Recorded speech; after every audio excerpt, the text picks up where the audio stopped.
We'll talk more about the neuroscience of our brains in a bit, but for now, let's focus specifically on how habits around anxiety are formed.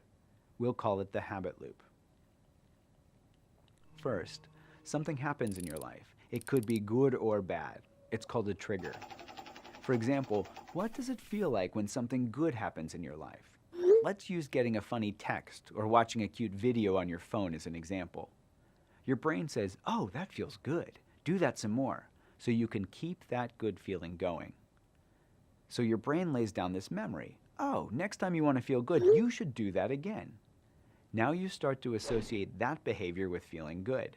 The next time you hear that alert on your phone, that triggers your brain to act. Oh, I should check my phone. The more you do this, getting an alert on your phone, leading you to watch a cute video, leading you to feel good, the more this gets laid down as a habit loop. Trigger, behavior, reward. This works with negative emotions too.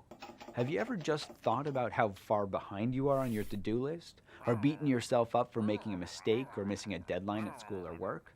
How does that feel? Not so good, is it? Just like we want to have more good feelings, we want bad feelings to go away as quickly as possible. So what do we do when this happens? We get triggered by that thought or emotion and go and do something on our phones to feel better. This too lays down a memory. If you're stressed or anxious, distract yourself. You'll feel better. The more we do this, get anxious, which leads to distracting ourselves, which leads to feeling a little bit better, the more this too becomes a habit. Trigger, behavior, reward. Now, do you have stress or anxiety that seems to trigger more anxiety, feeding on itself? This might become its own type of habit loop.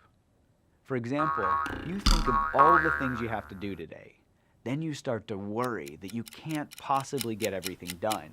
And that stressful thought triggers more worry thoughts. This goes on and on as you tighten down into a tiny ball of anxiety.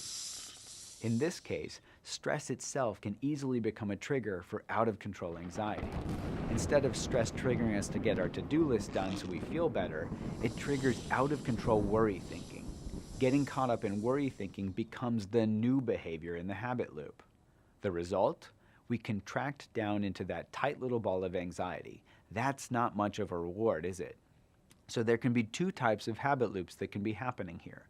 The one in which the behavior of doing something, like distracting ourselves, can make us feel a little bit better, and the one where the behavior is out of control thinking that just gets us all knotted up in a ball of anxiety. No matter which habit loop it is, what's tricky is that the more you get caught up in these behaviors, the more automatic they become. Over time, you're not even consciously choosing these actions anymore. It's like you're on autopilot. You're not even flying the plane. What this program will teach you is to recognize when you're caught up in these anxiety habit loops, how you're feeding them, and how you can step out to break the cycle. You can start flying the plane again.